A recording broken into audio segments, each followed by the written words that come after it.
ಪ್ರಿಯ ವೀಕ್ಷಕರೇ, ನಮ್ಮ ಚಾನಲ್ಗೆ ಸ್ವಾಗತ. ನಾನು ಡೇವಿಡ್ ಕೊಕ್ಕಡ.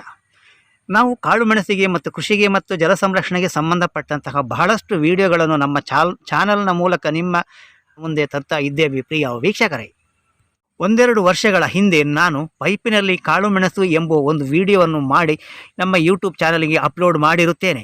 ಆ ವಿಡಿಯೋವನ್ನು ಬಹಳಷ್ಟು ಜನರು ನೋಡಿ ತುಂಬ ಖುಷಿಯನ್ನು ಪಟ್ಟಿದ್ದರು, ಬಹಳ ಒಂದು ಪ್ರೋತ್ಸಾಹವನ್ನು ನೀಡಿರುತ್ತಾರೆ ಮತ್ತು ಆ ವಿಡಿಯೋ ಹೆಚ್ಚಿನ ಜನರ ಮೆಚ್ಚುಗೆಯನ್ನು ಕೂಡ ಪಡೆಯುವಲ್ಲಿ ಯಶಸ್ವಿಯಾಗಿದೆ. ಆದರೆ ಇವತ್ತು ಇನ್ನೊಂದು ಮುಖ್ಯವಾದ ವಿಚಾರ ಮತ್ತು ಒಂದು ಸಂತೋಷದ ವಿಷಯವನ್ನು ನಾನು ನಿಮ್ಮ ಮುಂದೆ ತರಲು ಬಯಸುತ್ತೇನೆ. ಪ್ರಿಯ ವೀಕ್ಷಕರೇ, ಅಂದು ನಾವು ಮಾಡಿದಂತಹ ಪೈಪಿನಲ್ಲಿ ಕಾಳು ಮೆಣಸು ಎನ್ನುವಂತಹ ವಿಡಿಯೋವು ಇಂದು ನಿಮಗೆ ನೋಡಲಿಕ್ಕೆ ಇನ್ನೂ ಕೂಡ ವಿಭಿನ್ನವಾಗಿ ಕಾಣಬಹುದು. ಆದರೆ ಕಳೆದ 2-3 ವರ್ಷಗಳ ಹಿಂದೆ ನಾವು ಈ ಪೈಪಿನಲ್ಲಿ ನಾಟಿ ಮಾಡಿದ ಕಾಳು ಮೆಣಸಿನ ಬಳ್ಳಿಯು ಇಂದು ಬೆಳೆದು ದೊಡ್ಡದಾಗಿ ನಮಗೆ ಅದರಿಂದ ಕಾಳು ಮೆಣಸು ಬೆಳೆಯುವಂಥ ಹಂತಕ್ಕೆ ನಾವು ಬಂದಿದ್ದೀವಿ ಎಂಬುದನ್ನು ನಿಮಗೆ ಕೂಡ ತೋರಿಸಲಿಕ್ಕೆ ನಮಗೆ ತುಂಬ ಸಂತೋಷವಾಗುತ್ತದೆ. ಯಾಕೆಂದರೆ ಇದೊಂದು ಪ್ರಾಯೋಗಿಕವಾಗಿ ಮಾಡಿರುವಂತಹ ಒಂದು ಕಾಳು ಮೆಣಸಿನ ಕೃಷಿ ಆಗಿರುತ್ತದೆ. ಆದರೆ ಅದು ಇಂದು ಯಶಸ್ವಿಯಾಗಿ ನಿಮ್ಮ ಮುಂದೆ ಬೆಳೆಯು ಅರಳಿ ಬಳ್ಳಿಯಲ್ಲಿ ಕಾಳು ಮೆಣಸು ಅರಳಿ ನಿಂತಿರುವುದನ್ನು ನೀವು ನೋಡಬಹುದು, ಗಮನಿಸಬಹುದು. ಇನ್ನು ಇದು ಎಳೆತ ಆಗಿರುತ್ತದೆ. ಹಾಗೆಯೇ ಇದು ನಮ್ಮ ಒಂದು ಪ್ರಯೋಗವು ಯಶಸ್ವಿಯಾಗಿದೆ. ಇದು ತುಂಬ ಒಂದು ಸುಲಭವಾದ ಒಂದು ವಿಧಾನವೂ ಕೂಡ ಹೌದು. ಈಗಾಗಲೇ ನಾವು ಪೈಪಿನಲ್ಲಿ ಕಾಳು ಮೆಣಸು, PVC ಪೈಪಿನಲ್ಲಿ ಕಾಳು ಮೆಣಸು, ಸಿಮೆಂಟ್ ಕಂಬದಲ್ಲಿ ಕಾಳು ಮೆಣಸು ಮತ್ತು ಬೇರೆ ಬೇರೆ ರೀತಿಗಳಲ್ಲಿ ಕಾಳು ಮೆಣಸಿನ ಬಳ್ಳಿಯನ್ನು ಬೆಳೆಯುವುದನ್ನು ಕೂಡ ನಾವು ಗಮನಿಸಿರಬಹುದು, ನೋಡಿರಬಹುದು, ತಿಳಿದು ಕೂಡ ಇದೆ ನಮಗೆ. ಸಾಮಾನ್ಯವಾಗಿ ಸಿಮೆಂಟ್ ಪೈಪ್ನಲ್ಲಿ ಕೂಡ ಕಾಳು ಮೆಣಸು ಬೆಳೆಯಬಹುದು ಎನ್ನುವಂಥದ್ದು ತುಂಬ ಕಡಿಮೆ ನಾವು ಕಂಡಿದ್ದೇವೆ, ಕೇಳಿದ್ದೇವೆ. ಆದರೆ ನಾವು ಸಿಮೆಂಟ್ ಕಂಬದ ಬದಲು PVC ಪೈಪಿನ ಬದಲು ಬೇರೆ ಬೇರೆ ಗಿಡಗಳ ಬದಲು ಆಧಾರದ ಕಂಬಗಳ ಬದಲಾಗಿ ಈ ಸಿಮೆಂಟ್ ಪೈಪನ್ನು ಬಳಸಿಕೊಂಡು ಕಾಳು ಮೆಣಸಿನ ಬಳ್ಳಿಯನ್ನು ಬೆಳೆದು ಇಲ್ಲಿ ನಾವು ಯಶಸ್ವಿ ಕೂಡ ಆಗಿದ್ದೇವೆ. ಇದು ನಾವು ಮಾಡಿರುವಂತಹ ಒಂದು ಪ್ರಾಯೋಗಿಕ ಪರೀಕ್ಷೆ ನಿಮಗೆ ಕೂಡ ಒಂದು ಮಾದರಿಯಾಗಬಹುದು. ಇದರಿಂದ ನಿಮಗೆ ಕೂಡ ತುಂಬ ಸಹಾಯವಾಗಬಹುದು. ಆದರೆ ಇದನ್ನು ನಾವು ಯಾವ ರೀತಿ ಮಾಡಿದ್ದೇವೆ ಎಂಬುದನ್ನು ಕೂಡ ನಿಮಗೆ ಹೇಳಬೇಕಾಗಿದೆ, ನನ್ನ ಒಂದು ಕರ್ತವ್ಯವಾಗಿರುತ್ತದೆ.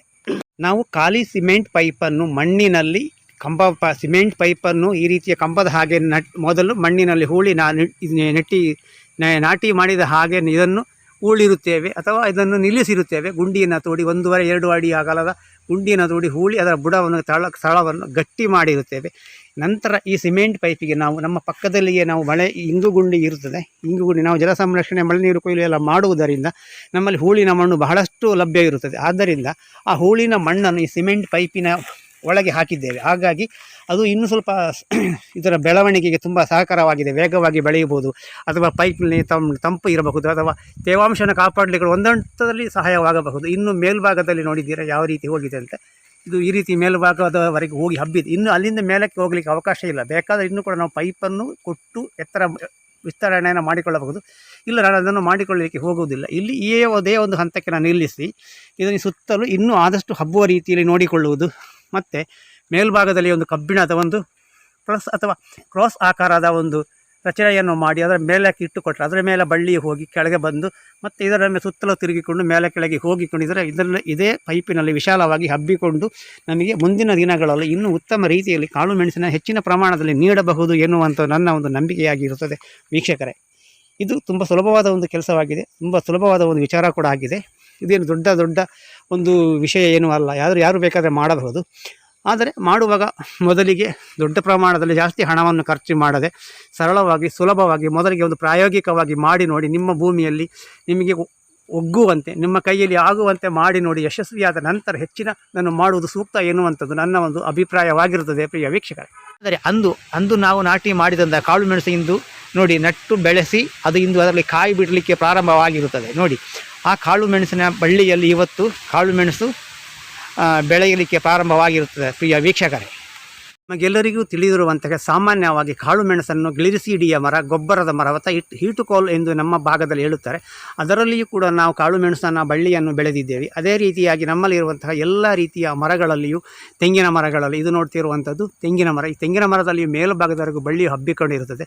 ತೆಂಗಿನ ಮರದಲ್ಲಿ, ನುಗ್ಗೆ ಮರದಲ್ಲಿ ಹಾಗೂ ನಮ್ಮಲ್ಲಿರುವಂತಹ ಉಪ್ಪಳಿಗೆ ಮರ, ಬೇರೆ ಬೇರೆ ಇರುವಂಥ ನಮ್ಮಲ್ಲಿರುವಂಥ ಎಲ್ಲ ಮರಗಳಲ್ಲಿಯೂ ಕೂಡ ನಾವು ಕಾಳು ಮೆಣಸಿನ ಬಳ್ಳಿಯನ್ನು ಹಬ್ಬಿಸಿರುತ್ತೇವೆ.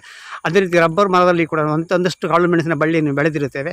ಇದಕ್ಕೆ ಸಂಬಂಧಪಟ್ಟಂತಹ ವಿಡಿಯೋ ನಮ್ಮ ಈ ಚಾನಲ್ನಲ್ಲಿ ಲಭ್ಯವಿದೆ. ಸಮಯಾವಕಾಶವಿದೆ, ನೀವು ಕೂಡ ವೀಕ್ಷಣೆ ಮಾಡಬಹುದು. ಪ್ರಿಯ ವೀಕ್ಷಕರೇ, ಇಲ್ಲಿ ಒಂದು ದುಃಖಕರ ಮತ್ತು ಒಂದು ಬೇಸರದ ಒಂದು ವಿಷಯವನ್ನು ಕೂಡ ನಾವು ನಿಮಗೆ ಹೇಳಲೇಬೇಕಾಗುತ್ತದೆ. ಯಾಕಂದರೆ ನಾವು ಮಾಡುವ ಕೆಲಸಗಳಲ್ಲಿ ಖುಷಿ, ಸಂತೋಷ, ನೆಮ್ಮದಿ ಕೂಡ ಇರುತ್ತದೆ. ಅದೇ ರೀತಿಯಾಗಿ ಇಲ್ಲಿ ನಾವು ಒಂದು ಮುಖ್ಯವಾದ ವಿಚಾರವನ್ನು ನಿಮಗೆ ಹೇಳಲೇಬೇಕು. ಏಕೆಂತ ಹೇಳಿದರೆ ಇದು ಒಂದು ಕಾಳು ಮೆಣಸಿನ ಬಳ್ಳಿ ಚೆನ್ನಾಗಿ ದೃಢವಾಗಿ ಎತ್ತರವಾಗಿ ಬಹಳ ವರ್ಷಗಳಿಂದ ಬೆಳೆದು ಹಬ್ಬಿಕೊಂಡಿರುವಂಥ ಕಾಳು ಮೆಣಸಿನ ಒಂದು ಮರ.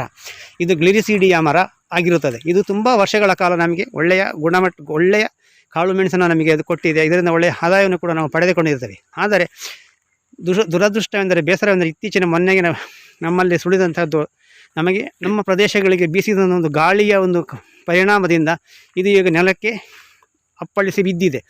ಅದರಿಂದ ಅದನ್ನು ಏನು ಮಾಡಬೇಕು ಎನ್ನುವಂಥ ನನಗೂ ಕೂಡ ಗೊತ್ತಾಗುತ್ತೇ ಇಲ್ಲ. ಆದ್ದರಿಂದ ಇದನ್ನು ಏನು ಮಾಡಲಿಕ್ಕೆ ಸಾಧ್ಯ ಇಲ್ಲ ಅಂತ ನನ್ನ ಒಂದು ಅನಿಸಿಕೆ. ಏಕೆಂದರೆ ಅದನ್ನು ತೆಗೆದು ನೆಟ್ಟಗೆ ನಿಲ್ಲಿಸಿ ಇನ್ನೊಂದು ಕಂಬಕ್ಕೆ ಕಟ್ಟಬಹುದು, ಅದು ಕೂಡ ಸರಿಯಾಗಬಹುದು ಎಂಬುದು ಗೊತ್ತಿಲ್ಲ. ಆದರೆ ಇದರಿಂದ ನಮಗೆ ಒಂದು ಒಳ್ಳೆಯ ಪ್ರಮಾಣದ ಕಾಳು ಮೆಣಸು ನಮಗೆ ದೊರೆಯುತ್ತಿತ್ತು. ಅದು ಕೂಡ ಅದರಲ್ಲಿ ಅರ್ಧ ಮಾತ್ರ ನಮಗೆ ದೊರೆಯುತ್ತದೆ.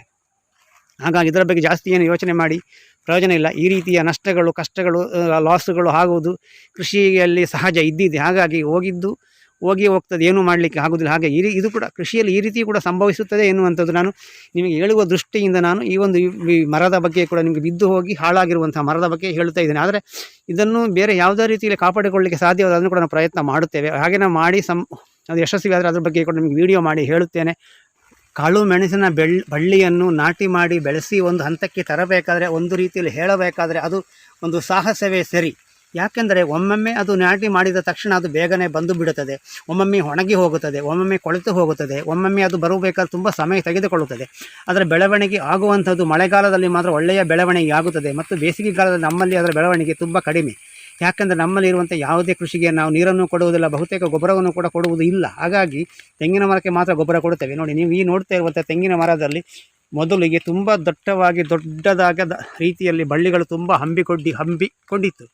ಏನೋ ಕಾರಣಾಂತರಗಳಿಂದ ರೋಗ ಬಂದು ಕಾಯಿಲೆ ಇಡೀ ಬಳ್ಳಿಯೂ ನಾಶವಾಗಿದೆ. ಹಾಗಾಗಿ ಇದು ಈ ತೆಂಗಿನ ಮರದಲ್ಲಿರ್ಬೋದು ಅಥವಾ ಬೇರೆ ಯಾವುದೇ ಮರಗಳಿರ್ಬೋದು, ಈ ತೆಂಗಿನ ಕೃಷಿಯಲ್ಲಿ ತೆಂಗಿನಲ್ಲಿ ಅಥವಾ ಇನ್ನು ಯಾವುದೇ ಮರಗಳಲ್ಲಿ ನಾವು ಬೆಳೆದಂಥ ಕಾಳು ಮೆಣಸು ಯಾವಾಗ ಬೇಕಾದರೂ ಹಾಳಾಗಿ ಹೋಗುವ ಸಾಧ್ಯತೆಗಳಿದೆ. ನೋಡಿ, ಇದು ಹಾಳಾಗಿ ಹೋಗಿದೆ. ಹಾಗೆ ಇತ್ತೀಚೆಗೆ ನಾವು ನಟ್ಟು ಇದನ್ನು ಒಂದು ನಾಟಿಯನ್ನು ಮಾಡಿ ಇನ್ನೊಂದು ಬಳ್ಳಿಯನ್ನು ಹಬ್ಬಿಸುವ ಪ್ರಯತ್ನದಲ್ಲಿ ನಾವು ಮಾಡಿದ್ದೇವೆ ವೀಕ್ಷಕರೇ. ಹಾಗೆ ನಿಮಗೆ ಕೂಡ ಈ ರೀತಿಯ ಅನುಭವ ಆಗಿದೆ, ದಯವಿಟ್ಟು ನನಗೆ ಕಾಮೆಂಟ್ ಮಾಡಿ ತಿಳಿಸಲು ಮರೆಯದಿರಿ.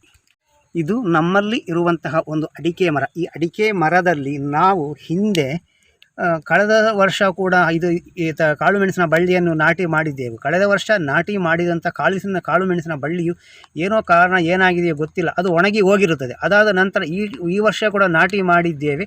ಈಗ ನಾಟಿ ಮಾಡಿದ್ದು ಕೂಡ ಒಣಗಿ ಹೋಗಿದೆ. ಇದು ಇತ್ತೀಚೆಗೆ ಅಂದರೆ ಒಂದು 2-3 ತಿಂಗಳ ಹಿಂದೆ ನಾವು ನಾಟಿ ಮಾಡಿದಂಥ ಕಾಳು ಮೆಣಸಿನ ಬಳ್ಳಿ ನಾಟಿ ಮಾಡಿ ಸ್ವಲ್ಪ ದಿನಗಳು ಕಳೆದ ನಂತರ ಅದು ಚೆನ್ನಾಗಿ ಮೇಲೆ ಹಬ್ಬಿಕೊಂಡಿತ್ತು. ಅದ ನಂತರ ಏನಾಯಿತು ಗೊತ್ತಿಲ್ಲ, ಮಳೆ ಜಾಸ್ತಿ ಆಯಿತು ಅಥವಾ ಈ ಭಾಗದಲ್ಲಿ ನೀರಿನ ಹರಿವು ಜಾಸ್ತಿ ಆಯಿತು, ಅದು ಕೂಡ ಹಾಳಾಗಿ ಹೋಗಿದೆ. ಬಹುಶಃ ಅದು ಕೊಳೆತು ಹೋಗಿದೆ ಎಂದು ನನ್ನ ಒಂದು ಅನಿಸಿಕೆ. ಕೊಳೆತು ಹೋಗಿರಬಹುದು ಬಹುಶಃ. ನೋಡಿ, ಈ ಅಡಿಕೆ ಮರಕ್ಕೆ ನಟ್ಟಂತಹ 2 ಸಲ ಬಳ್ಳಿಯನ್ನು ನಾಟಿ ಮಾಡಿದರೂ ಕೂಡ ಅದು 2 ಸಲ ಅದು ಹಾಳಾಗಿ ಹೋಗಿದೆ, ಅದು ನಷ್ಟವಾಗಿದೆ. ಹಾಗಾಗಿ ಈ ಮರಗಳಲ್ಲಿ ಕಾಳು ಮೆಣಸಿನ ಬಳ್ಳಿಯನ್ನು ನಾಟಿ ಮೇಲೆ ತರುವಂಥದ್ದು ಕೂಡ ಒಂದು ಹರಸಾಹಸವೇ ಎಂದು ಹೇಳಬಹುದು. ಒಮ್ಮೊಮ್ಮೆ ಚೆನ್ನಾಗಿ ಬೇಗ ಬರುತ್ತದೆ, ಮತ್ತೆ ಎಷ್ಟೇ ಸಲ ನಟ್ಟರೆ ಕೆಲವೊಮ್ಮೆ ಹಾಳಾಗಿ ಹೋಗುತ್ತದೆ. ಬಹುಶಃ ನಾವು ಇದೇ ಮರದಲ್ಲಿ ಇನ್ನೊಂದು ಬದಿಗೆ ನಡಬೇಕು ಅಥವಾ ದೂರಕ್ಕೆ ನಡಬೇಕು ಎನ್ನುವುದು ಕೂಡ ನಾನು ಆಲೋಚನೆ ಮಾಡುತ್ತಾ ಇದ್ದೇನೆ. ಯಾಕೆಂತ ಹೇಳಿದರೆ ಮಳೆಯು ಈ ಸಲ ನಮಗೆ ತುಂಬ ಕಡಿಮೆ ಬಂದಿದ್ದರೂ ಕೂಡ ಈ ಮಳೆ ನೀರು ಹರಿದು ಬಂದು ಇದು ಕೊಳೆತು ಹೋಗಿರಬಹುದು ಅಥವಾ ಅಡಿಯಲ್ಲಿ ಏನೋ ರೋಗ ಬಂದಿರಬಹುದು, ಏನಾದರೂ ಆಗಿರುವ ಸಾಧ್ಯತೆಗಳಿದೆ. ನಿಮಗೆ ಏನು ಅನಿಸುತ್ತಿದೆ ವೀಕ್ಷಕರಿಗೆ ದಯವಿಟ್ಟು ಕಾಮೆಂಟ್ಸ್ ಮಾಡಿ ತಿಳಿಸಲು ಮರೆಯದೆ. ಯಾಕೆಂದರೆ ಒಂದೊಂದು ವಿಚಾರಗಳು ನಾವು ಕಲಿತುಕೊಳ್ಳುವುದು ಬಹಳ ಇರುತ್ತದೆ. ಯಾಕಂದರೆ ಎಲ್ಲವೂ ನಾವು ವಿಷಯವನ್ನು ಸಂಪೂರ್ಣವಾಗಿ ತಿಳಿದುಕೊಂಡಿರುವ ವ್ಯಕ್ತಿ ಖಂಡಿತ ನಾನಲ್ಲ. ಹಾಗಾಗಿ ನಿಮ್ಮಿಂದಲೂ ಕೂಡ ಅಮೂಲ್ಯವಾದ ವಿಚಾರಗಳನ್ನು ತಿಳಿದುಕೊಳ್ಳಲು ಬಯಸ್ತೇನೆ. ಆದ್ದರಿಂದ ನಾನು ನಿಮ್ಮಲ್ಲಿ ಕೇಳಿಕೊಳ್ಳುವಂದರೆ ಇದಕ್ಕೆ ಸಂಬಂಧಿಸಿದ ಏನಾದರೂ ವಿಚಾರಗಳು ನಿಮಗೆ ಗೊತ್ತು, ನಮಗೆ ಕಮೆಂಟ್ ಮಾಡಿ ತಿಳಿಸಲು ಮರೆಯದಿರಿ ಪ್ರಿಯ ವೀಕ್ಷಕರೇ. ಈ ಸಿಮೆಂಟ್ ಪೈಪಿನಲ್ಲಿ ಕಾಳು ಮೆಣಸಿನ ಬಳ್ಳಿಯ ಕೃಷಿಯನ್ನು ಮಾಡಿರುವಂಥದ್ದು ಯಶಸ್ವಿಯಾಗಿದೆ, ಸಕ್ಸಸ್ ಎಂದು ಹೇಳಲು ಸಾಧ್ಯವೇ ಖಂಡಿತವಾಗಿದೆ. ಏಕೆಂದರೆ ನೀವೇ ನೋಡುತ್ತಾ ಇದ್ದೀರಾ. ಹಾಗಾಗಿ ಇದು ನಾವು ಮಾಡಿರುವಂಥ ಪ್ರಯೋಗ ಖಂಡಿತವಾಗಿ ಯಶಸ್ವಿಯಾಗಿದೆ ಎಂದು ನಿಮ್ಮೊಂದಿಗೆ ಕೂಡ ಹಂಚಿಕೊಳ್ಳುವ ದೃಷ್ಟಿಯಿಂದ ಈ ಒಂದು ವಿಡಿಯೋವನ್ನು ಮಾಡುತ್ತಿದ್ದೇನೆ ಪ್ರಿಯ ವೀಕ್ಷಕರೇ. ಹಾಗೆ ನಮ್ಮ ಈ ವಿಚಾರಗಳು ಕಾಳುಮೆಣಸಿಗೆ ಸಂಬಂಧಿಸಿದ, ನೀರಿಗೆ ಸಂಬಂಧಪಟ್ಟ ಇನ್ನು ಬೇರೆ ರೀತಿಯ ಭಾಳಷ್ಟು ವಿಡಿಯೋಗಳು ನಮ್ಮ ಚಾನಲ್ನಲ್ಲಿ ಲಭ್ಯವಿದೆ. ಆ ಎಲ್ಲ ಚಾನಲ್ ವಿಡಿಯೋಗಳು ಪ್ರತಿಯೊಬ್ಬರಿಗೂ ಉಪಯೋಗವಾಗುವ ನಿಟ್ಟಿನಲ್ಲಿ ಇರುವುದರಿಂದ ನಮ್ಮ ಈ ಚಾನಲನ್ನು ಮತ್ತು ನಮ್ಮ ಈ ವಿಚಾರಗಳನ್ನು ಲೈಕ್ ಮಾಡಿ, ಸಬ್ಸ್ಕ್ರೈಬ್ ಮಾಡಿ, ಶೇರ್ ಮಾಡಲು ಮರೆಯದಿರಿ. ಹೆಚ್ಚು ಜನರಿಗೆ ವಿಚಾರಗಳನ್ನು ತಲುಪಿಸಿರಿ. ಯಾರಿಗೆ ಯಾವ ವಿಧಾನ ಸೂಕ್ತವಾಗುತ್ತದೆ ಇಷ್ಟವಾಗುತ್ತೆ ಅದನ್ನು ಆ ವಿಧಾನಗಳನ್ನು ಅಳವಡಿಸಲಿ. ಎಲ್ಲರಿಗೂ ಕೂಡ ಒಳ್ಳೆಯ ರೀತಿ ಕೃಷಿ ಮಾಡಲಿ. ಕಾಳು ಮೆಣಸಿನ ಬಳ್ಳಿ ಇರ್ಬೋದು, ಇನ್ನು ಬೇರೆ ಕೃಷಿಯನ್ನು ಅವರು ಮಾಡುವಂಥ ವಿಚಾರಗಳನ್ನು ತಿಳಿದುಕೊಂಡು ಮಾಡುವಲ್ಲಿ ಎಲ್ಲರಿಗೂ ಒಂದು ಸಹಕಾರವಾಗಲಿ ಎಂದು ಹೇಳುತ್ತಾ ನನ್ನ ಎಲ್ಲರಿಗೂ ಶುಭವಾಗಲಿ. ಧನ್ಯವಾದಗಳು.